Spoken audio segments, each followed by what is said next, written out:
اللهم صل على سيدنا ومولانا محمد صلى الله تعالى عليه وسلم طب القلوب ودوائها وعافية الأبدان وشفائها ونور الأبصار وضيائها وعلى آله وصحبه وبارك وسلم صلاة وسلاما عليك يا رسول الله صلى الله تعالى عليه وسلم۔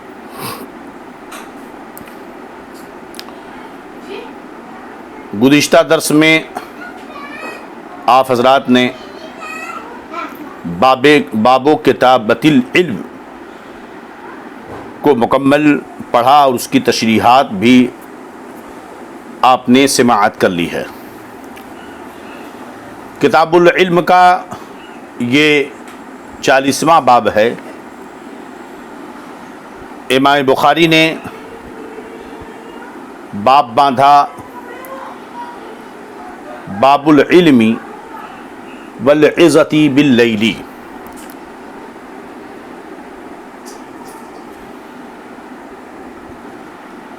یہ باب امام بخاری نے یہاں پر باندھا کہ رات کے وقت علم اور وعظ کرنا، رات کے وقت علم سیکھنا، سکھانا، بتانا اور وعظ کرنا، نصیحت کرنا۔ سب سے پہلے یہ تو کہ آپ نے یہ مسئلہ سنا ہوگا کہ رات میں بات چیت کرنا منع ہے۔ تو کیا بات چیت کرنے سے مراد ہر طرح کی بات چیت کرنا منع ہے، یا صرف دنیاوی اور لغو اور بیکار باتیں؟ یہ چیز اصل ہے، جیسا کہ 41ویں باب میں اس کا ذکر آئے گا، تو انشاءاللہ اس پر گفتگو ہوگی۔ اس باب کی حدیث تلاوت کر لیں اور سماعت کر لیں۔ حدثنا صدقۃ اخبرنا ابن عینۃ عن معمر عن الزہری عن ہند عن ام سلمۃ۔ امام بخاری فرماتے ہیں کہ ہم سے حدیث بیان کی حضرت صدقہ نے، انہوں نے فرمایا کہ ہمیں خبر دی ابن عینہ نے، اور روایت کرتے ہیں حضرت معمر سے، اور روایت کرتے ہیں امام زہری سے۔ امام زہری روایت کرتے ہیں حضرت ہند سے، یہ خاتون ہیں، اور ہند روایت کرتی ہیں ام سلمہ رضی اللہ تعالی عنہا سے۔ اب یہی حدیث دوسری سند سے بھی ہے کہ ایک سند سے تو حضرت امام بخاری نے صدقہ سے سنا، اور یہ سند آ کر کے ام سلمہ پہ ختم ہوتی ہے، اور امام زہری کے بعد، اور دوسری سند پھر ہے حضرت عمر سے، وعن عمر۔ امام بخاری نے کہا کہ ہم سے حدیث بیان کی حضرت عمر نے، وہ روایت کرتے ہیں یحییٰ ابن سعید سے، وہ روایت کرتے ہیں امام زہری سے۔ گویا کہ امام زہری کے دو شاگرد ہوئے، ایک معمر، تو امام بخاری نے دونوں شاگردوں کے دو سندوں سے سنا۔ ایک تو امام زہری سے معمر نے روایت کیا، معمر سے عینہ نے روایت کیا، اور عینہ سے صدقہ نے روایت کیا، اور صدقہ سے امام بخاری نے، یہ ہوا۔ اور دوسری سند ہوئی کہ حضرت امام زہری سے یحییٰ ابن سعید نے، ان سے حضرت عمر نے، اور ان سے امام بخاری نے اس حدیث کو بیان کیا۔ امام زہری تک دو سندیں ہیں، اور یہاں سے پھر سند ایک ہو گئی، یعنی ان امراتن، یا اس سند میں امراتن یعنی ہند ہے، وہ روایت کرتی ہیں ام سلمہ سے۔ قالت، ام سلمہ کہتی ہیں، استیقظ النبی صلی اللہ علیہ وسلم ذات لیلۃ، ایک رات نبی کریم صلی اللہ تعالی علیہ وسلم بیدار ہوئے۔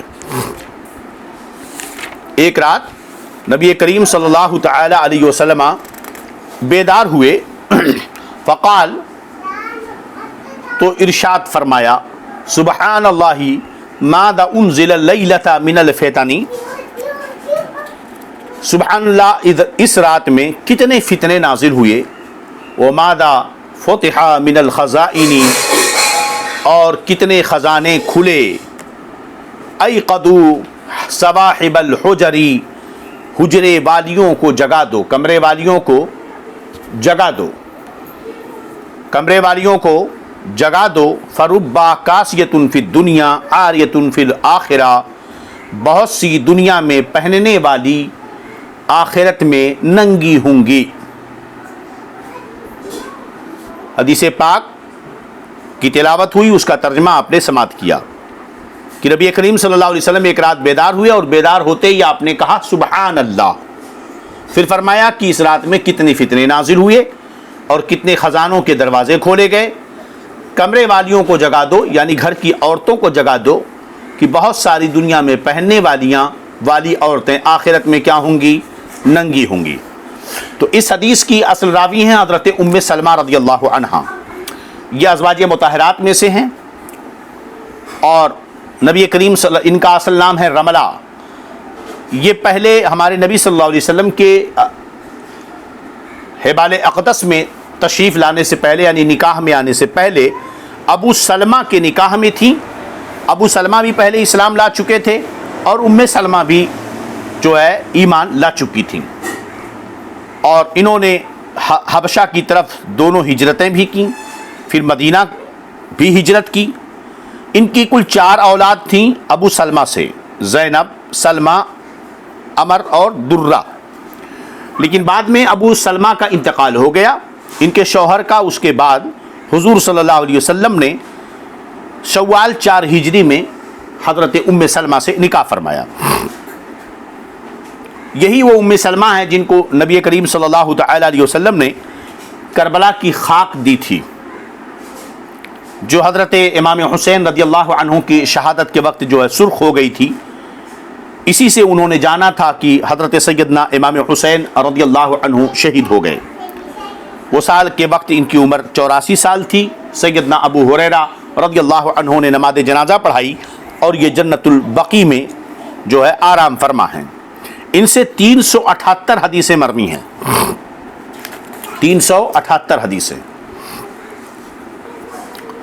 تو سرکار بیدار ہوئے، فرماتی ہیں، اور سبحان اللہ کا فرمایا کتنے فتنے نازل ہوئے۔ اب فتنوں سے مراد یہاں پر عذاب ہیں، اور کتنے خزانوں کے دروازے کھولے گئے۔ خزانوں سے مراد خیر ہے، بھلائی ہے، اب وہ چاہے دینی ہو یا دنیاوی ہو، علمی ہو یا مالی ہو، جس میں تمام اسلامی فتوحات داخل ہیں، اسلام کی وسعت و ترقی و بقا ہے نا، اور حفاظت، یہ سب چیزیں اس میں آتی ہیں۔ اترنے اور کھولنے سے مراد کیا؟ خزانے اترے، دروازے کھلے، اس سے کیا مراد ہے؟ اس سے مراد آئندہ جو ہونے والا تھا اس کی خبر فرشتوں نے سرکار کو دی، یہ مطلب ہے۔ اس سے حضور صلی اللہ تعالی علیہ وسلم نے سرکار صلی اللہ علیہ وسلم نے اسے خواب میں ملاحظہ فرمایا ہے نا۔ جیسا کہ ایک دوسری روایت میں ایک روایت موجود ہے کہ سرکار دو جہاں صلی اللہ علیہ وسلم ارشاد فرماتے انی لأری الفتنہ تنزل خلال بیوتکم مواقع القطر، ہے نا، کہ میں تمہارے گھروں میں فتنوں کو ایسے ہی بارش کے پرنالوں کی طرح تمہارے گھروں میں فتنے اترتے ہوئے دیکھ رہا ہوں۔ تو اب تو گھروں میں فتنے بس گئے ہیں، اترنا تو دور کی بات ہے۔ تو سرکار نے یہ ساری چیزیں خواب میں ملاحظہ فرمائی۔ اس سے یہ پتہ چلا کہ حضور دو جہاں صلی اللہ علیہ وسلم کو اللہ رب العزت نے علم غیب عطا فرمایا، تبھی تو آئندہ آنے والے واقعات، حوادثات، فتنوں اور خیر و رحمت و برکت کے جو دروازے ہیں، یہ سب ہمارے نبی صلی اللہ علیہ وسلم نے بیان فرمایا کہ آج رات کتنے فتنے اترے، یعنی آئندہ کیا کیا ہونے والا ہے، کتنے فتنے پیدا ہوں گے، اور کتنے خزانوں کے دروازے، یعنی کیا خیر و برکت اسلام اور مسلمانوں کو ملنے والی ہے۔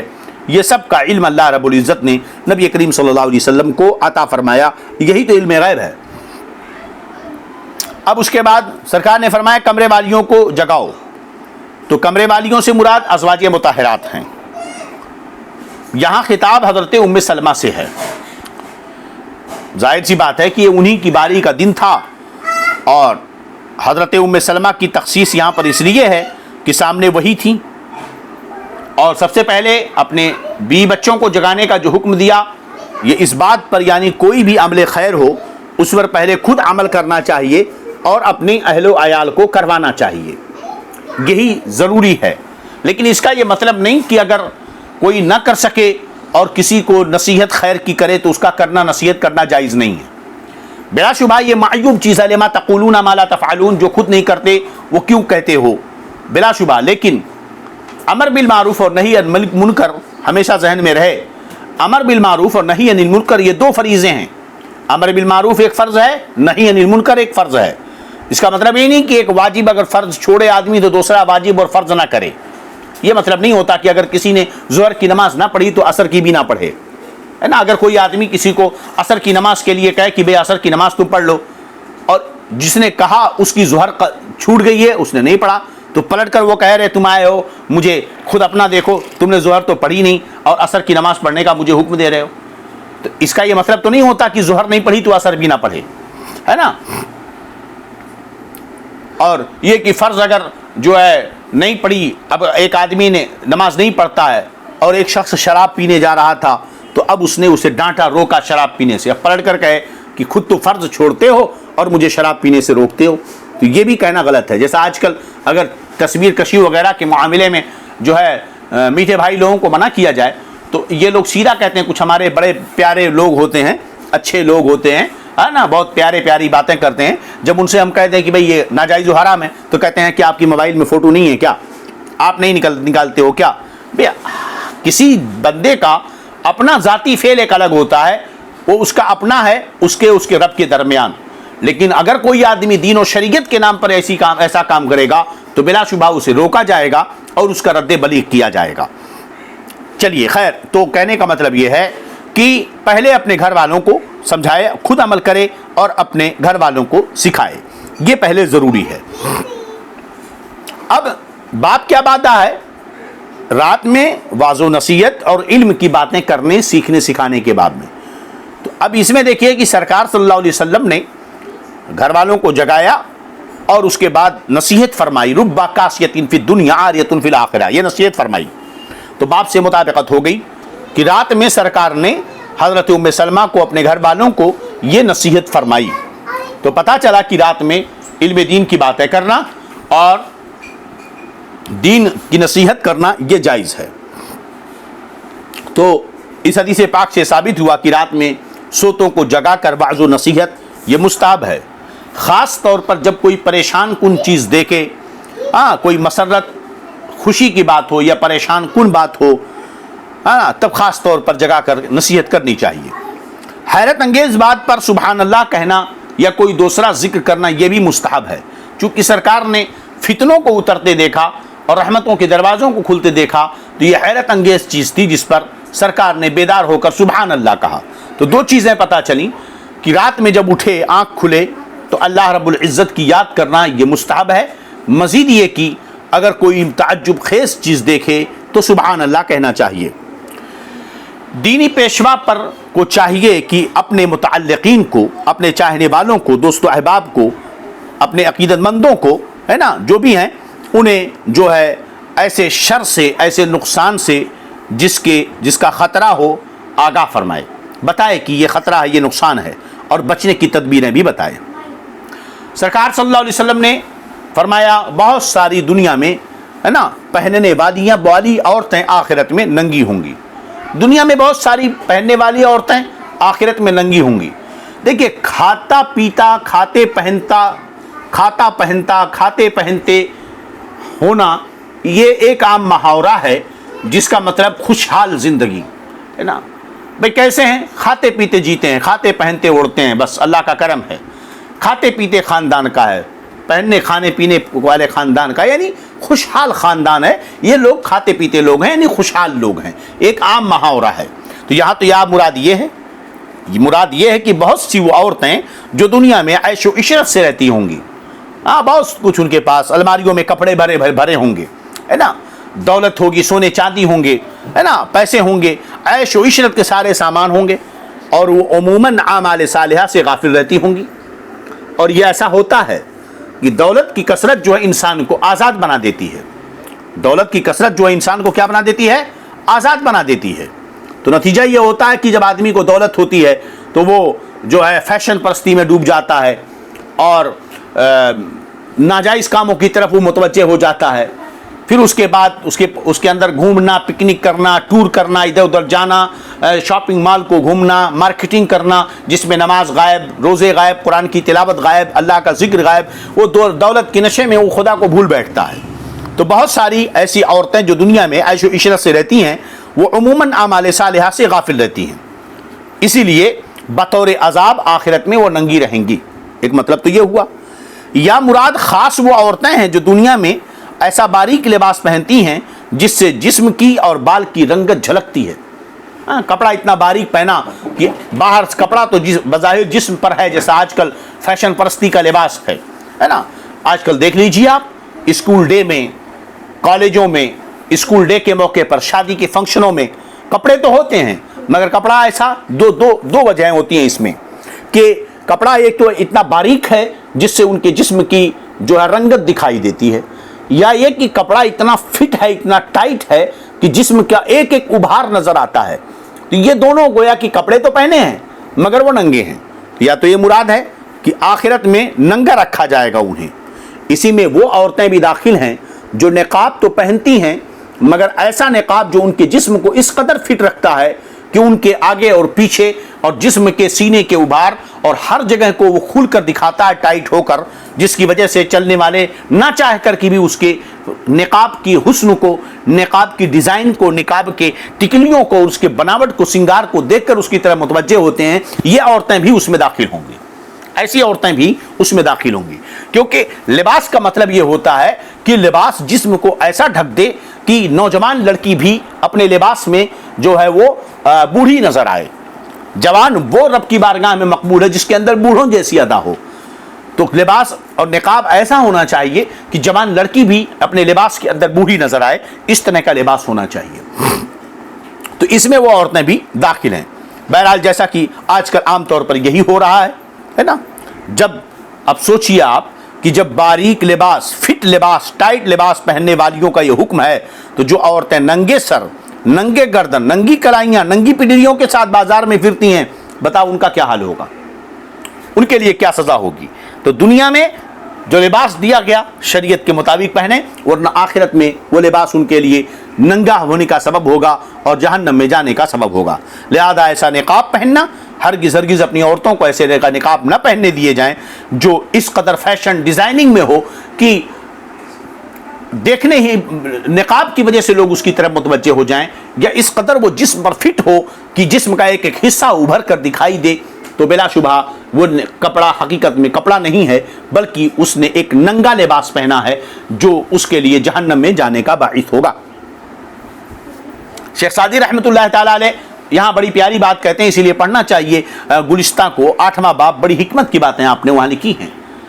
پر لکھتے ہیں کہ بیسیار قامت خوش چوں زیری چادر باشد، چوں باز کنی مادر باشد۔ ایک بوڑھی عورت، کھوسٹ عورت یا انتہائی بدصورت عورت جس کی طرف کوئی دیکھنا نہ چاہتا ہو، اگر وہ خوب بہترین کپڑے کا چمکتا سلکی لباس، بالکل ڈیزائن میں بہترین خوبصورت کپڑے کا ایک دم فٹنگ ٹائٹ کے ساتھ نقاب پہن لے، اگر وہ عورت بغیر نقاب کے جا رہی ہے تو اسے کوئی نہیں دیکھ رہا ہے، لیکن آج وہ نقاب ایسا پہن لی ہے کہ جس سے اس کے چہرے اور جسم تو نقاب کے اندر چھپے ہیں، مگر اس کے جسم کی بناوٹ اور کپڑے کی سختی کی وجہ سے ہر آدمی اسے دیکھ رہا ہے نا۔ تو شیخ سعدی رحمۃ اللہ علیہ فرماتے بیسیار قامت خوش چو زیری چادر باشد، چو باز کنی مادر باشد۔ تو لوگ تو اسے دیکھ رہے ہیں، لیکن جیسے ہی اس نے اپنا نوز پیس ہٹایا، چہرہ سامنے آیا تو دیکھا وہ تو 70 سال کی بوڑھی نانی ہے۔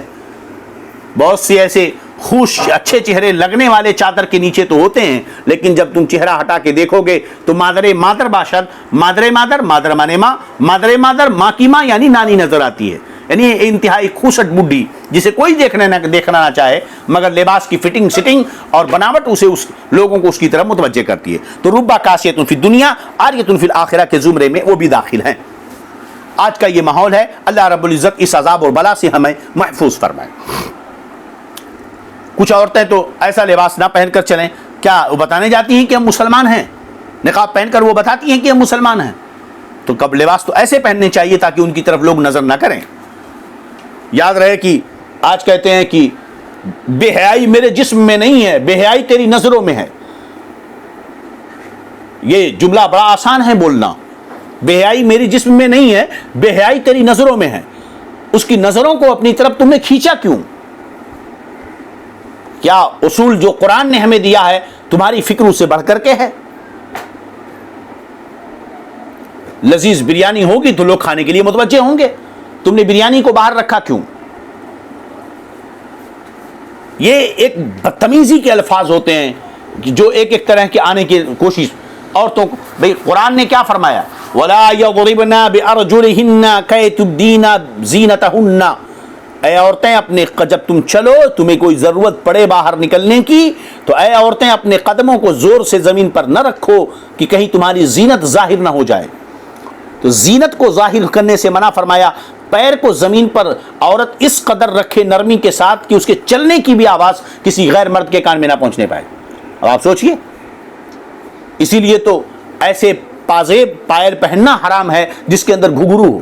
ایسی خوشبو لگانا عورت کے لیے حرام ہے جو بھڑکتی ہو تو دور تک پھیلتی ہو. لہذا اگر وہ آج دیکھو گھروں میں عورتیں رہتی ہیں، نہ چہرے پر کوئی بناؤ سنگار، نہ آنکھوں میں نہ کاجل ہے، نہ ہی شوہر کے لیے کوئی بناوٹ ہے، لیکن جب مارکیٹ نکلنا ہوتا ہے تو میک اپ کا سامان لے کر آئینے کے پاس کھڑی ہو جائیں گی، پرفیوم لگائیں گی اور خوب سج دھج کر کے باہر نکلیں گی. اس کا کیا مطلب ہے؟ آپ کا بناؤ سنگار تو آپ کے شوہر کے لیے ہے، نہ کہ باہر والوں کے لیے، لیکن آپ باہر نکلتے ہو تو بناؤ سنگار کرتے ہو، اور گھر میں رہتے ہو تو جیسے پھٹا پرانا جیسا چاہتے ہو کپڑا پہنتے ہو. آپ کا بناؤ سنگار آپ کے شوہر کے لیے. اگر اپنے شوہر کے لیے کوئی عورت بناؤ سنگار کرے اور شوہر کو صرف اپنی طرف مائل رکھے تاکہ وہ کسی اور طرف مائل نہ ہو تو اسے جہاد فی سبیل اللہ کا ثواب ملتا ہے. جیسے مجاہد میدان جنگ میں اسلام کی بقا کے لیے لڑتا ہے، سربلندی کے لیے اپنی جان قربان کرنے کے بعد جو ثواب اسے ملتا ہے، عورت گھر کے اندر رہ کر اگر یہ طریقہ اپنائے تو اس کو جہاد فی سبیل اللہ کا ثواب ملتا ہے. کیا یہ حقیقت ہے؟ نہیں، یہی حقیقت ہے آج کل. چلیے خیر، ربا کاسۃ فی الدنیا عاریۃ فی الآخرہ.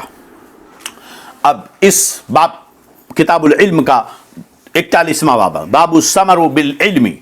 یہ باب ہے رات میں علم کی باتیں کرنے کے بیان میں، کہ رات میں علم کی باتیں. تو اوپر بھی وہی ذکر تھا، اب یہاں پر حدیث دوسری ہے کہ رات میں سونے سے پہلے علم کی باتیں کرنے کے بیان میں.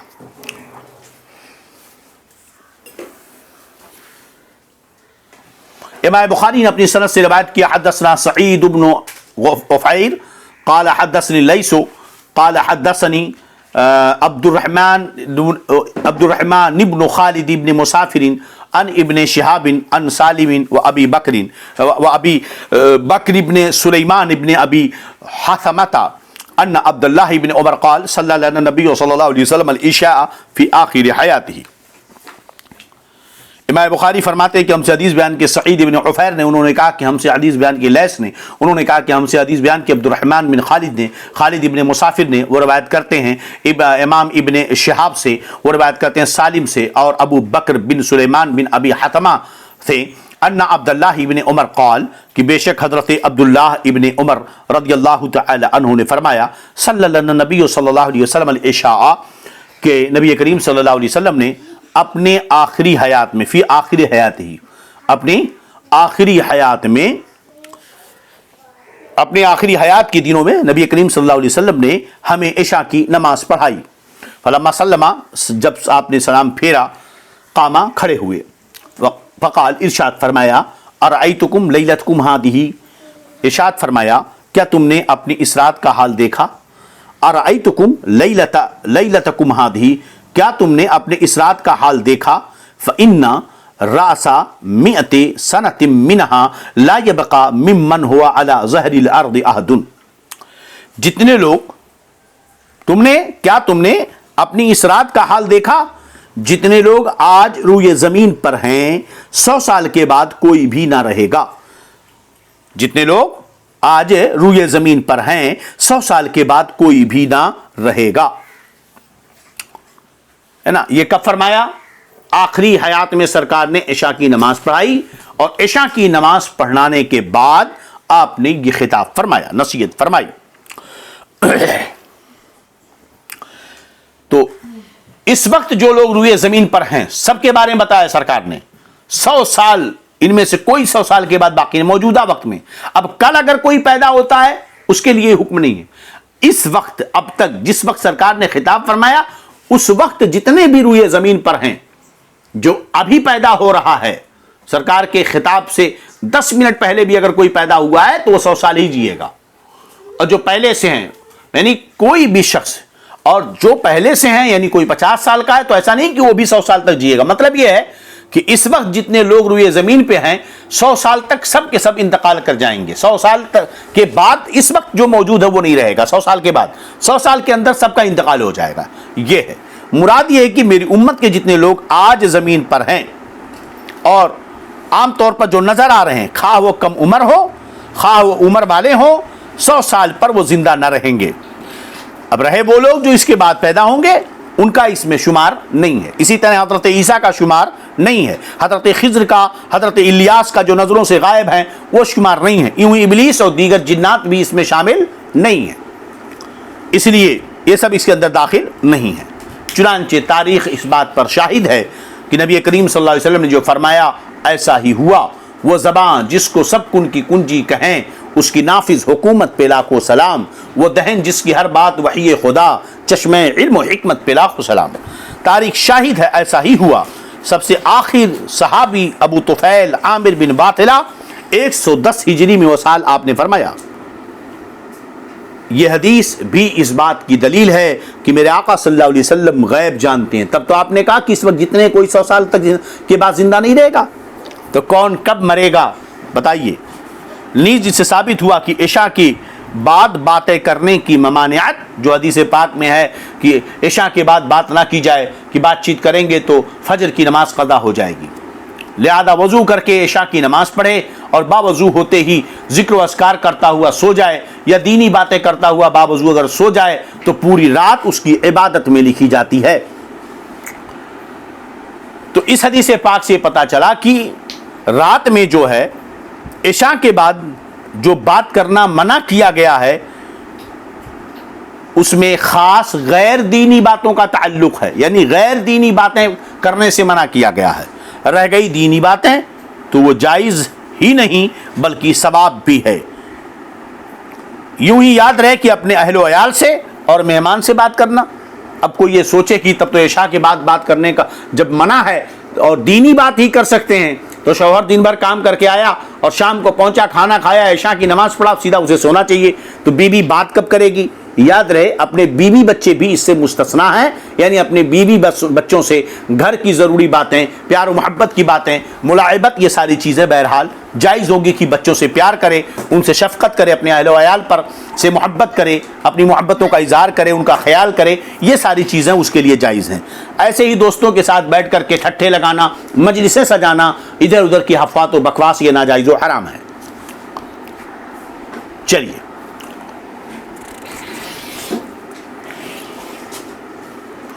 اب اگلی حدیث۔ حدثنا آدم قال حدثنا شعبہ قال حدثنا الحکم قال سمعت سعید ابن جبیر عن ابن عباس قال بت فی بیتی خالتی میمونۃ بنت الحارث زوج النبی صلی اللہ علیہ وسلم۔ امام بخاری فرماتے ہیں کہ ہم سے حدیث بیان کی آدم نے، انہوں نے کہا کہ ہم سے حدیث بیان کی شعبہ نے،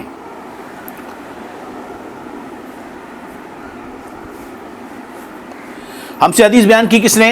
شعبہ نے۔ وہ فرماتے ہیں کہ ہم سے حدیث بیان کی حکم نے، انہوں نے کہا میں نے سنا سعید ابن جبیر سے، وہ روایت کرتے ابن عباس سے، قال فرمائے بت فی بیت خالتی میمونۃ بنت الحارث۔ ابن عباس نے کہا کہ میں ایک رات میمونہ بنت حارث جو میری خالہ ہیں، زوج النبی صلی اللہ علیہ وسلم اور سرور کائنات صلی اللہ علیہ وسلم کی بیوی ہیں، ابن عباس کہتے ہیں بت تو میں نے رات گزاری، فی بیت خالتی اپنی خالہ میمونہ کے گھر میں۔ کون میمونہ؟ میمونہ بنت حارث، میں نے اپنی خالہ میمونہ بنت حارث کے گھر میں رات گزاری۔ کون ہے یہ؟ زوج النبی صلی اللہ علیہ وسلم، جو رسول اللہ سرکار دو جہاں صلی اللہ علیہ وسلم کی بیوی ہیں۔ رات گزاری سے سویا، خالہ کے گھر اپنے سوئے۔ وہ کان نبی صلی اللہ علیہ وسلم اندہا فی لیلتہا، اس رات سرکار دو جہاں صلی اللہ علیہ وسلم ان کے پاس تھے، ان کی باری کے دن، ان کی باری کی رات تھی، ان کے ہاں تھے. فصلی نبی صلی اللہ علیہ وسلم العشاء، تو نبی کریم صلی اللہ علیہ وسلم نے عشاء کی نماز پڑھی.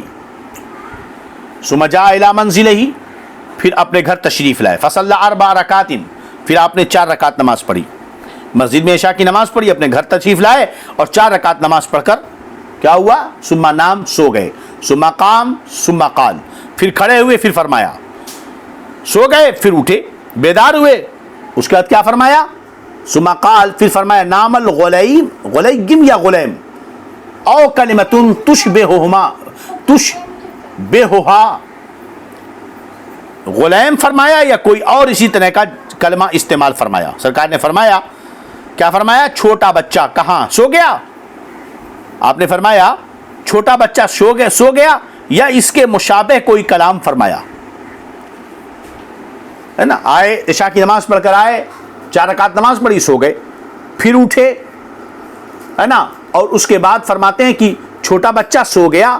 او کلمتن تشبہہا، حضرت ابن عباس فرماتے ہیں کہ مجھے شبہ ہے اسی طرح کا کوئی کلمہ کا، کیونکہ یہ بھی لیٹے ہوئے تھے. ثم قام، سرکار کھڑے ہوئے اپنے بسترے سے. فقمت عن یسارہ، میں سرکار کے بغل میں آ کر کھڑا ہو گیا.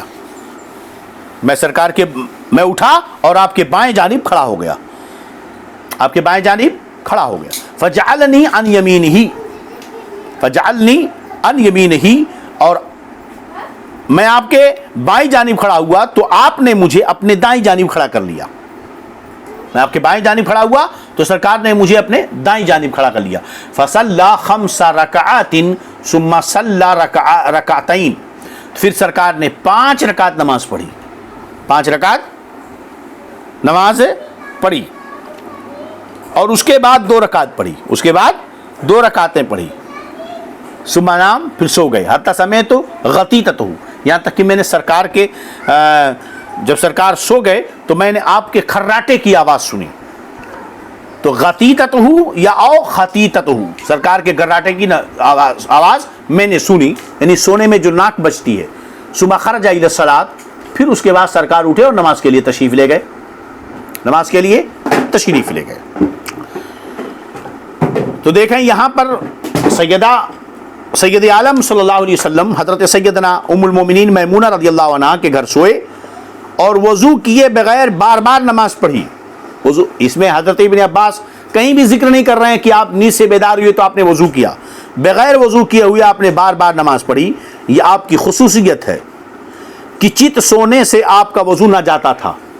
ہم لوگوں کا وضو کیا ہے؟ اگر کوئی چت لیٹ گیا یا ٹیک کے بل ٹیک لگا کر سو گیا تو اس کا وضو ٹوٹ جاتا ہے.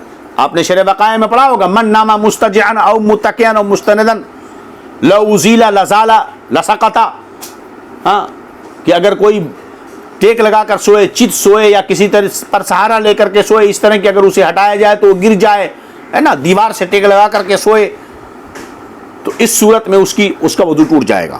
مگر سرکار کا وضو نہیں ٹوٹتا تھا. یہ آپ کی خصوصیت تھی. کیوں؟ کیونکہ آپ کی آنکھیں سوتی اور دل بیدار ہوتا تھا. سرکار خود فرماتے ہیں عینایا تنامانی ولکن لا ینام قلبی، دل بیدار رہتا تھا. یہی حال ہر نبی کا تھا. اس حدیث پاک سے معلوم ہوتا ہے کہ اعلان کیے بغیر نوافل با جماعت جائز ہے. یاد رہے، اعلان کیے بغیر نفل نماز جماعت کے ساتھ جائز ہے.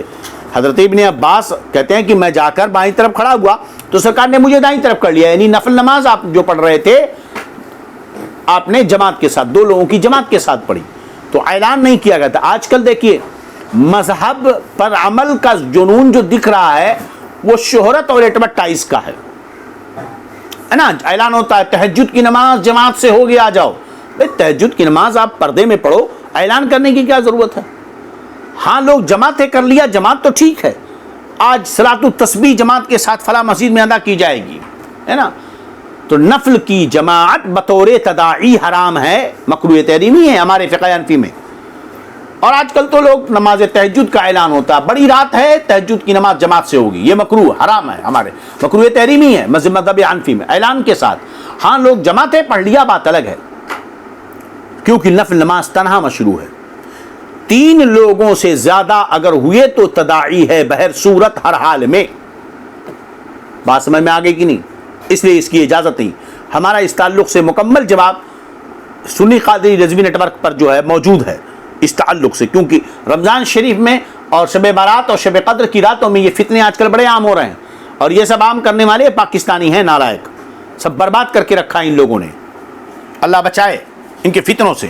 صرف ایڈورٹائز اور شوبازی کے علاوہ اور کچھ نہیں ہے. ان پاکستانیوں میں جگہ جگہ تحریکیں، تنظیمیں، علماء، یہ وہ سب ہو رہا ہے، مگر ایک لمبی تعداد ہے جنہیں کلمہ پڑھنے نہیں آتا ہے تو مسلمان، مگر انہیں کلمہ پڑھنے سمجھ میں نہیں آتا یہ کس کو سکھا رہے ہیں، کہاں سمجھا رہے ہیں. 55 ملکوں میں، 200 ملکوں میں، 250 ملکوں میں دین کا کام ہو رہا ہے. ارے تمہارے گھر میں تو کلمہ نہیں آتا لوگوں کو، ان کو لا الہ الا اللہ پڑھنے نہیں آتا، قل هو اللہ شریف نہیں آتا، انہیں عید اور بقرعید میں کتنی رکعت نماز ہے یہ نہیں معلوم ہے. لا حول ولا قوت الا باللہ. برجستہ ہمیں دکھایا گیا، یہ بتایا ہم کو، سنایا گیا کہ کوئی پوچھ رہا ہے کہ عید میں کتنی رکعت نماز ہے تو اسے یہ نہیں معلوم کہ کتنی رکعت نماز ہے. پورے ملک کی آبادی جتنی ہے پاکستان میں اتنا تو انڈیا میں اس سے زیادہ ہیں، مگر شاید کہیں انڈیا میں ایسے لوگ ہوں جنہیں یہ نہ معلوم ہو کہ عید کی نماز میں کتنی رکعت نماز ہے. خیر کیا کہا جائے، ہر جگہ دامن پھٹا ہوا، کہاں کہاں جو ہے پیوند لگایا جائے. تو خیر تو نماز نفل جو ہے جماعت کے ساتھ مشروع نہیں ہے. ہاں بطور تداعی نہ ہو سکتا ہے کہ کوئی آ گیا 1-2 لوگ ہیں تو پڑھ لیا. نماز میں عمل قلیل جائز ہے یہ بھی، کیونکہ سرکار نے انہیں پکڑ کر بائیں طرف سے دائیں طرف کیا تو یہ تھوڑا سا عمل ہوا. نیز یہ بھی کہ محارم کے گھر بچے سو سکتے ہیں، اگر کوئی محرم ہو تو بچے وہاں سو سکتے ہیں، بچے سو سکتے ہیں اگرچہ ان کے شوہر ان کے پاس ہوں، ہے نا. اور یہ کہ بچے کی نماز صحیح ہے، اسی لیے کیونکہ سرکار کیا فرماتے ہیں، نام الغلام، بچہ سو گیا چھوٹا، اور ان کو نماز میں دائیں طرف کرنا یہ بات بتاتی ہے کہ اگر بچہ سمجھدار ہے تو اسے نماز میں اس کی نماز صحیح ہے. اس لیے چھوٹے بچے جو مسجد کے آداب جانتے ہیں انہیں مسجد میں لے جانا جائز ہے. ہاں مگر ضروری ہے کہ انہیں مسجد کے آداب پہلے سکھا دیے جائیں. رات میں علم کی باتیں کرنا، ہے نا، اس سے پتہ چلا. اور ظاہر سی بات ہے کہ گھر اقارب کے گھر جب لوگ جمع ہوتے ہیں تو ان سے پیار و محبت کی باتیں ہوتی ہیں، رشتے کی باتیں ہوتی ہیں آپس میں، تو اس میں کوئی حرج نہیں ہے. چلیے اب یہ باب کی یہ حدیث ختم ہوئی. اب باب و حفظ العلمی، یہ 42واں باب، باب و حفظ العلمی. یہ باب ہے علم یاد کرنا، یعنی علم کو یاد کرنے کا بیان، کہ ذہن میں محفوظ رکھنا. امام بخاری نے اس باب کی مناسبت میں حدیث نقل فرمائی. حدثنا عبد العزیز بن عبد اللہ قال حدثني مالك عن ابن شهاب عن الاعرج عن ابي هريره قال ان الناس يقولون اكثر ابو هريره ولولا آیتان فی کتاب اللہ ما حدثت حدیثا.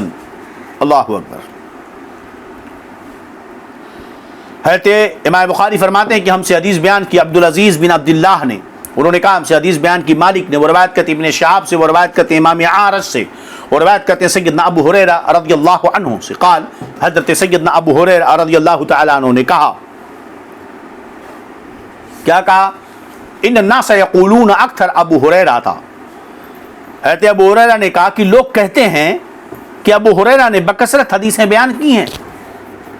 یعنی یہ ایک طرح کا اعتراض تھا لوگوں کو ابو ہریرہ پر کہ یہ بہت حدیثیں بیان کرتے ہیں، کہ بے شک لوگ کہتے ہیں کہ ابو ہریرہ نے بکثرت حدیثیں بیان کی.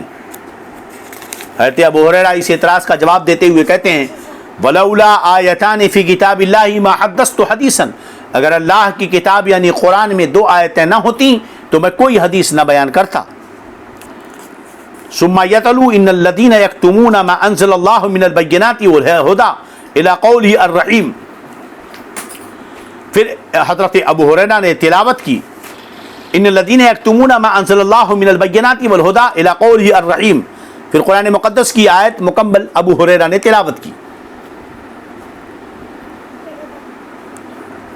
سورہ بقرہ کی آیتیں تلاوت کی کہ ہم نے جو کھلی نشانیاں اور ہدایت نازل فرمائی ہیں جو لوگ انہیں چھپاتے ہیں، اللہ کے ارشاد رحیم تک۔ آیت کریمہ کیا ہے مکمل؟ ان الذین یکتمون ما انزل اللہ من البینات والہدی من بعد ما بیناہ للناس فی الکتاب اولئک یلعنہم اللہ ویلعنہم اللاعنون الذین تابوا واصلحوا وبینوا فاولئک اتوب علیہم وانا التواب الرحیم۔ اللہ فرماتا ہے ان الذین یکتمون ما انزل اللہ من البینات والہدی، کہ جو لوگ ہماری اتاری ہوئی روشن باتوں اور ہدایت کو چھپاتے ہیں، من بعد ما بیناہ للناس فی الکتاب، اس کے بعد بھی کہ ہم نے اسے لوگوں کے لیے کتاب میں واضح فرما دی، اولئک یلعنہم اللہ ویلعنہم اللاعنون، ان پر اللہ لعنت کرتا ہے اور لعنت کرنے والے لعنت کرتے ہیں، الا الذین تابوا واصلحوا وبینوا، مگر جو توبہ کریں اور سنواریں اور بیان کریں، فاولئک اتوب علیہم، تو ان کی توبہ قبول فرماؤں گا، وانا التواب الرحیم، اور میں بہت توبہ قبول کرنے والا مہربان ہوں۔ یہ آیت مکمل ہے، حدیث پاک میں اتنا ہی ذکر کیا گیا۔ حضرت ابو ہریرہ فرماتے ہیں اگر یہ دو آیتیں نہ ہوتی تو میں کوئی حدیث بیان نہ کرتا۔ اس کے بعد کثرت حدیث یاد کرنے اور بیان کرنے کی وجہ بتا رہے ہیں۔ سوال یہ کہ دوسرے صحابہ نہیں روایت کرتے، جیسا کہ پیچھے آپ نے سنا، تو ابو ہریرہ زیادہ کیسے روایت کرتے ہیں؟ ابو ہریرہ اس کی وجہ بتاتے ہیں، ان اخواننا من المہاجرین کان یشغلہم الصفق بالاسواق۔ حضرت ابو ہریرہ فرماتے ہیں کہ ان اخواننا من المہاجرین، کہ ہمارے بھائی مہاجرین کو بازار میں خرید و فروخت مشغول رکھتی تھی، کانا یشغلہم الصفق بالاسواق، وہ بازار میں کاروبار میں لگے رہتے تھے، بازار میں کاروبار انہیں مشغول رکھتا تھا۔ وَإِنَّ إِخْوَانِنَا مِنَ الْأَنصَارِ كَانَ يَشْغَلُهُمُ الْعَمَلُ فِي أَمْوَالِهِمْ، اور ہمارے بھائی انصار کو اپنے مالوں میں کام یعنی کھیتی مشغول رکھتی تھی، کہ وہ اپنے مال کے کام میں لگے رہتے تھے، اپنی کھیتیوں میں لگے رہتے تھے۔ وَإِنَّ أَبَا هُرَيْرَةَ كَانَ يَلْزَمُ رَسُولَ اللَّهِ صلی اللہ علیہ وسلم، اور ابو ہریرہ رسول اللہ کی خدمت میں صرف کھانے پر قناعت کر کے حاضر رہتا تھا۔ وَأَنَّ أَبَا هُرَيْرَةَ كَانَ يَلْزَمُ رسول اللہ صلی اللہ علیہ وسلم بِشَبْعِ بَطْنِهِ، اور ابو ہریرہ نبی کریم صلی اللہ علیہ وسلم سے چمٹا رہتا تھا، ان کے ساتھ حاضر رہتا تھا، لگا رہتا تھا، صرف کتنا؟ بِشَبْعِ بَطْنِهِ، صرف کھانے پر۔ وَيَحْذُرُ مَا لَا يَحْذُرُونَ وَيَحْفَظُ مَا لَا يَحْفَظُونَ، ایسے موقعوں پر یہ موجود رہتا تھا کہ وہ لوگ موجود نہ رہتے تھے۔ وہ بازار میں ہیں، ابو ہریرہ سرکار کے ساتھ ہے، کوئی نہیں ہے، تو ایسی جگہوں پر موجود رہتا تھا کہ وہ لوگ موجود نہ رہتے تھے۔ وَيَحْذُرُ مَا لَا يَحْذُرُونَ وَيَحْفَظُ مَا لَا يَحْفَظُونَ، اور وہ باتیں سنتا یاد کر لیتا جو وہ لوگ نہ سن پاتے، نہ یاد کر پاتے تھے۔ بات سمجھ میں آئی کہ نہیں؟ یہی تو ہے مدارس کا وجود۔ مدارس کی اصل کیا ہے کہ طلبہ 20 سال تک، 15 سال تک دینی علوم سیکھنے کے لیے صرف کھانے پر مدرسے میں پڑے رہتے ہیں۔ ان دنوں میں اگر وہ پڑھ کر کے اسکول کی تعلیم حاصل کریں، بزنس میں لگ جائیں، تو ہائی ایجوکیشن ان کے پاس ہو جائے گا، بہترین وہ کما سکتے ہیں، ان کے اندر ہنر آ سکتا ہے، الیکٹرک سیکھ لیں، پلمبرنگ سیکھ لیں، میکینیکل سیکھ لیں، کچھ بھی وہ کر سکتے ہیں، مگر نہیں، وہ دین کے حصول کے لیے صرف خالی پیٹ لے کر کھانے پر صرف بھروسہ کر کے مدارس میں پڑے رہتے ہیں۔ 14 سال تک، وہ 20 سال کی عمر تک وہ پڑے رہتے ہیں۔ اگر وہ نہ جائیں تو ہماری نمازیں کون پڑھائے گا؟ ہمارے جمعہ میں خطبے کون دے گا؟ ہماری میتوں کو کی نماز جنازہ کون پڑھائے گا؟ کفنان نہلانے دھلانے حرام و حلال کا طریقہ کون بتائے گا؟ ہماری شادیاں کون کروائے گا؟ بیماری پر دعائیں کون پڑھے گا؟ قرآن خوانی کون کرے گا؟ یہ تو وہ ہے جس کے بغیر نہ کسی مالدار کو چھٹکارا ہے، نہ کسی غریب کو چھٹکارا ہے، نہ بیچ والے کو چھٹکارا ہے۔ یہ ایسی چیزیں ہیں جس کو سب کو کرنا ہے، سب سے ضروری ہیں، مگر جو ہمارے انہی ضروری کاموں کو کرتا ہے ہم اسی کو گری ہوئی نظروں سے دیکھتے ہیں۔ مگر خیر، دنیا کی نظروں میں جو گرا ہو ضروری نہیں کہ وہ رب کی نظروں میں بھی گرا ہو۔ جسے سب چھوڑ دیتے ہیں اس کا سہارا، اس کی حفاظت کرنے والا اللہ ہوتا ہے۔ جب کوئی طاقت نہیں، رب کی طاقت ہے، کوئی مدد نہیں، رب کی مدد ہے، کوئی سہارا نہیں، رب کا سہارا ہے۔ ابو ہریرہ فرماتے ہیں کہ میں خالی پیٹ لے کر سرکار کے ساتھ کھانا ملتا لگا رہتا ہمیشہ. وہ اپنے کھیتوں میں کام کرتے, وہ اپنے بازاروں میں کام کرتے, مگر ابو ہریرہ کام پر نہیں, سرکار کے ساتھ لگا رہتا تھا. سارے صحابہ میں سب سے زیادہ حدیثیں اسی لیے اول نمبر پر ابو ہریرہ ہیں. ان سے 5300 حدیثیں مروی ہیں, اس سے پہلے میں نے بتایا تھا. مگر ہوتا ہے نا, کثرت حدیث کی بنا پر لوگوں نے طعن شروع کر دیا کہ مہاجرین و انصار بھی تو اتنی حدیثیں نہیں بیان کرتے.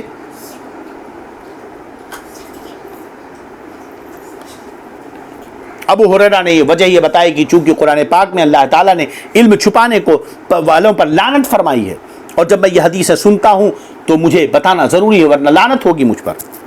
اگر یہ دونوں آیتیں نہ ہوتی تو میں ایک حدیث بھی نہ بیان کرتا. اللہ عز و جل سے ایک دن ملنے کا وعدہ ہے.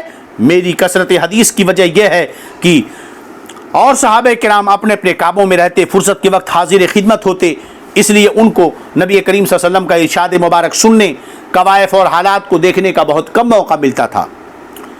میں ہر وقت خدمت میں حاضر رہتا تھا, نہ اچھا کھاتا نہ اچھا پہنتا, جو مل جاتا کھا لیتا اور صبر کرتا. اسی لیے مجھے حدیثیں یاد کرنے کا سب سے زیادہ موقع ملا. نیز آگے حدیث آپ سنیں گے کہ حضرت ابو ہریرہ کے حافظے کو بھی نبی کریم صلی اللہ علیہ وسلم نے بہت مضبوط کر دیا تھا کہ جو سنتا یاد رکھتا کبھی نہ بھولتا. حضرت ابو ہریرہ نے قرآن مقدس کی آیت سے استدلال کیا, تو حضرت ابو ہریرہ کی استدلال نے بتایا کہ جیسے قرآن مجید کا چھپانا حرام و گناہ ہے, اسی طرح حدیث کا بھی چھپانا حرام ہے, اور اسی طرح جیسے قرآن واجب الاعتقاد والعمل ہے, اسی طرح حدیث بھی واجب الاعتقاد اور عمل ہے. لہذا جو حدیث کا انکار کرتے ہیں یہ ان کا رد صریح ہے اس حدیث پاک میں.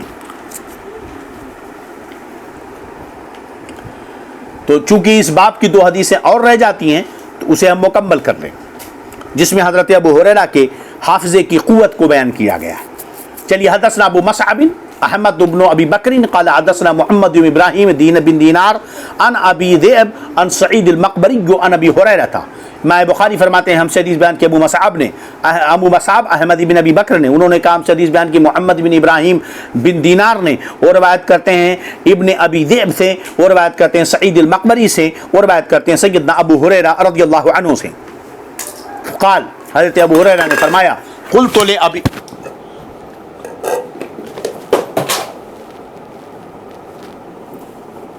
قلت یا رسول اللہ, میں نے کہا یا رسول اللہ صلی اللہ تعالی علیہ وسلم,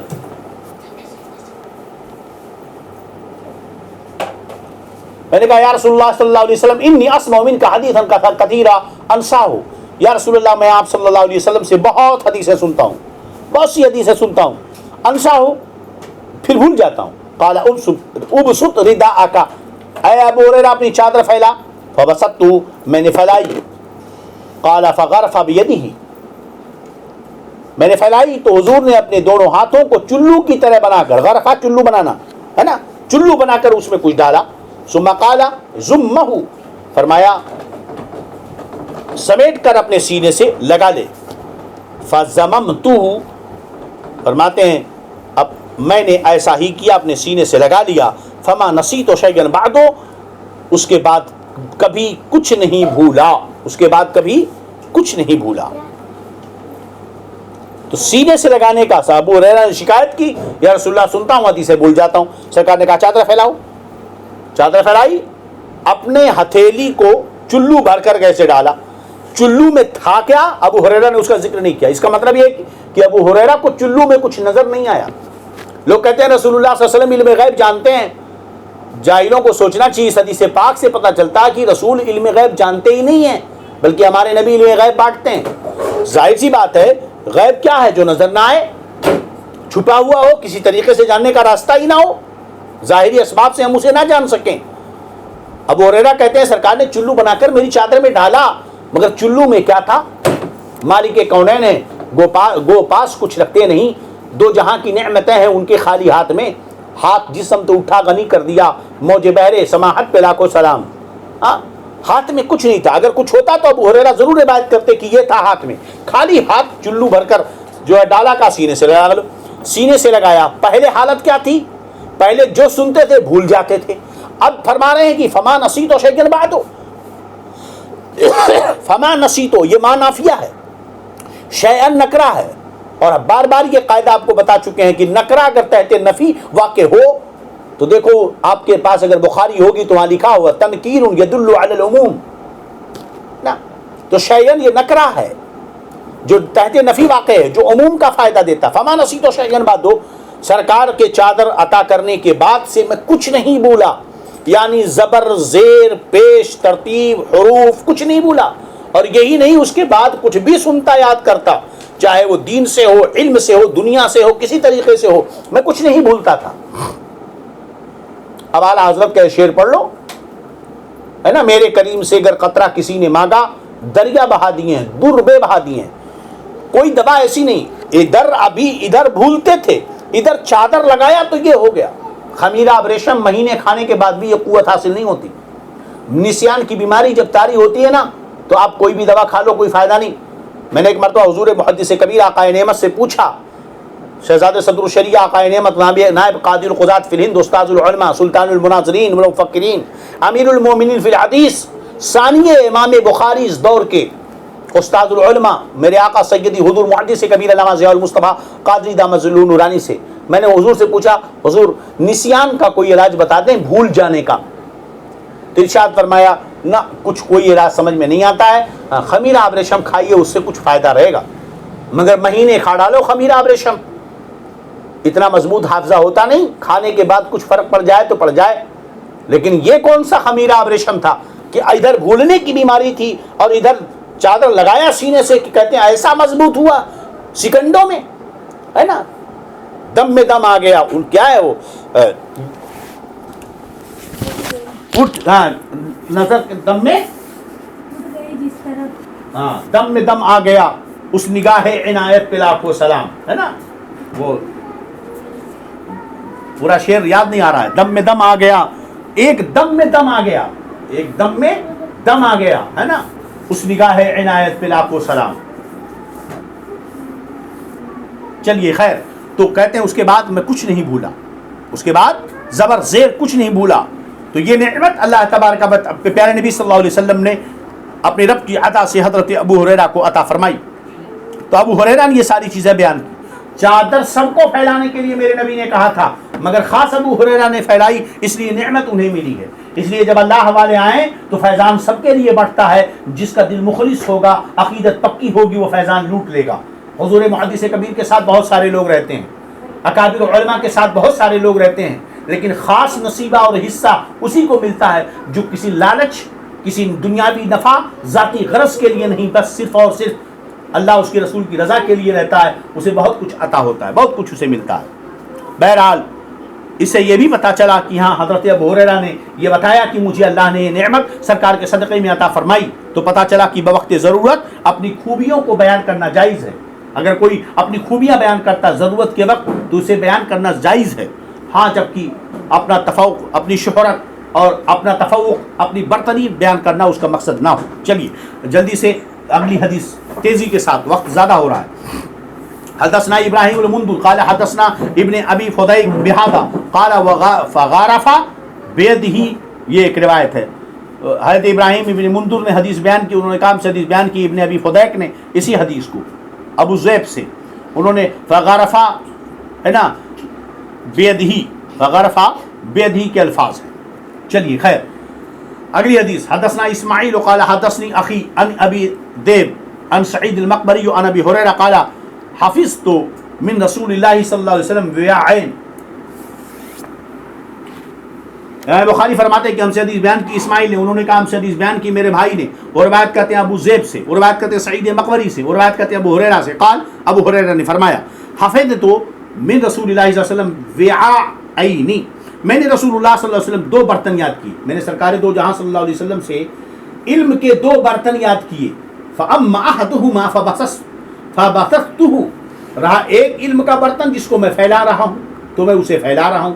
واما الاخر، رہا دوسرا علم کا برتن، فلو بثثته فقطع هذا البلعوم، قطع هذا جو ہے بلعوم، رہا دوسرا علم کا برتن، اگر اسے پھیلاؤں گا تو یہ نرخرا کاٹ دیا جائے گا، یہ نرخرا کاٹ دیا جائے گا، یعنی گلا جس کو کھاتے ہیں نلی کھانے والی نلی، گلے میں جو نلی ہوتی ہے، ہلتی ہے نا بات کرنے میں، کھانا جس سے اترتا، کہتے ہیں یہ کاٹ دیا جائے گا۔ بلعوم اس کی تفسیر میں امام بخاری فرماتے قال ابو عبداللہ، امام بخاری نے کہا البلعوم مجرى الطعام، بلعوم اس نلی کو کہتے ہیں جہاں سے کھانا اترتا چبانے کے بعد۔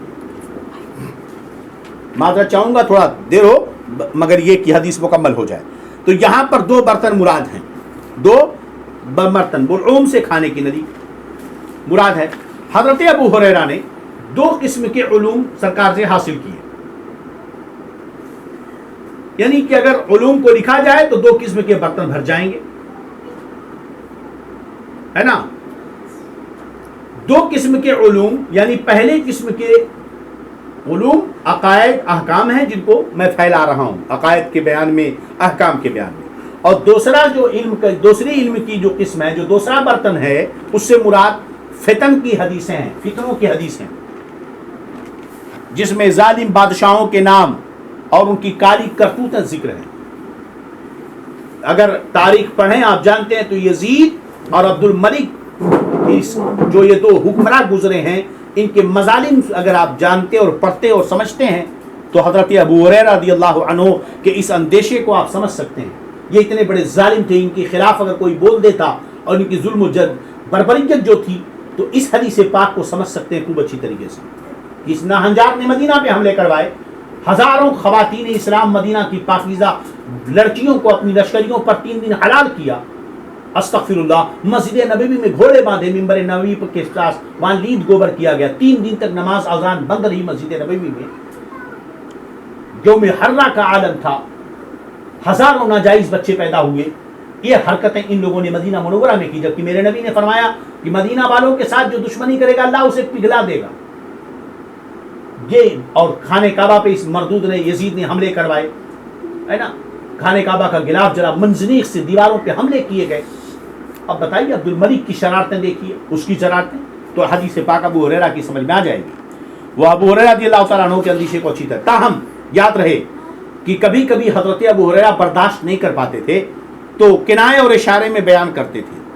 آپ نے ایک مرتبہ فرمایا حلقت امتی علی ید غلمت من قریش، میری امت کی بربادی قریش کے لونڈوں کے ہاتھوں میں ہے۔ اور کبھی کبھی آپ یہ بھی دعا فرماتے تھے اللہم انی اعوذ بک من راس الستین و امارات الصبیان، اے اللہ میں سن 60 کی ابتدا اور لوڈوں کی بادشاہ سے اللہ کی پناہ مانگتا ہوں۔ اللہ نے حضرت ابو ہریرہ کی دعا قبول فرمائی۔ 60 ہجری سے پہلے آپ کا انتقال ہوا، اور یزید پلید کی ظالمانہ حکومت کی طرف اس میں اشارہ تھا، کیونکہ سن 60 ہجری کے وقت ہی وہ جو ہے حکمراں بنا تھا یزید۔ حضرت ابو ہریرہ نے ایک مقام پر یہ بھی فرمایا کہ میں چاہوں تو ان کے نام بتا دوں کہ کون کون ہے وہ ظالم و جابر حکمراں، اگر میں چاہوں تو ان سب کے نام بتا دوں۔ بہرحال تو وہ دوسرا علم فتنوں کا علم ہے۔ بعض صوفیاء کرام نے اس علم سے مراد تصوف کے اسرار اور رموز مراد لیے ہیں، مگر یہ صحیح نہیں ہے۔ بھائی تصوف کے اسرار اور رموز تو تصوف کی کتابوں میں موجود ہیں، کس کی جان کو خطرہ ہوا؟ کیا اس سے ان کی گردن کٹی؟ کشف المحجوب ہو یا دوسری کتابیں ہوں، بہت ساری تصوف پر لکھی جا چکی کتابیں ہیں، امام غزالی کی ہیں، ہے نا، اس طرح بہت ساری، انیس الارواح ہے، اسی طرح تصوف پر لکھی ہوئی کتابیں بہت ساری ہیں، تو اس میں تو کوئی ڈر اور اندیشہ نہیں ہے۔ ذات ظاہر ہے کہ جو پہلے تصوف اور اسرار حکمت، تصوف کے اسرار، یہ مراد نہیں ہے ابو ہریرہ کے علم کی، بلکہ یہاں فتنے والی حدیثیں مراد ہے۔ اسی طرح کچھ جاہلوں نے کہا نہیں یہ ہمارا طریقہ ہے، وہ بھی طریقہ نہیں، کیونکہ حضرت ابو ہریرہ ہمیشہ شریعت کے پابند رہے، لہذا اس سے یہ بھی پتہ چلا کہ حضرت ابو ہریرہ رضی اللہ عنہ کو نبی کریم صلی اللہ علیہ وسلم نے علم غیب عطا فرمایا تھا، اور یہ بھی پتہ چلا کہ جن علوم کا تعلق اعتقاد اور عمل سے نہ ہو اور ان کے بیان کرنے میں اگر عزت و آبرو کا خطرہ ہو تو نہیں بیان کرنا چاہیے۔ بہرحال آج کی گفتگو یہیں پر ہم ختم کرتے ہیں، کل کے درس میں انشاءاللہ پھر جو ہے 43 نمبر کا باب ہم پڑھیں گے۔ اللہ رب العزت اپنی برکت و رحمت و نعمتوں سے مالا مال فرمائے۔ آمین. السلام علیکم ورحمۃ اللہ تعالی وبرکاتہ. استغفر اللہ استغفر اللہ استغفر اللہ ربی من کل ذنب واتوب الیہ. اشہد ان لا الہ الا اللہ واشہد ان محمدا عبدہ ورسولہ. السلام علیکم ورحمۃ اللہ وبرکاتہ.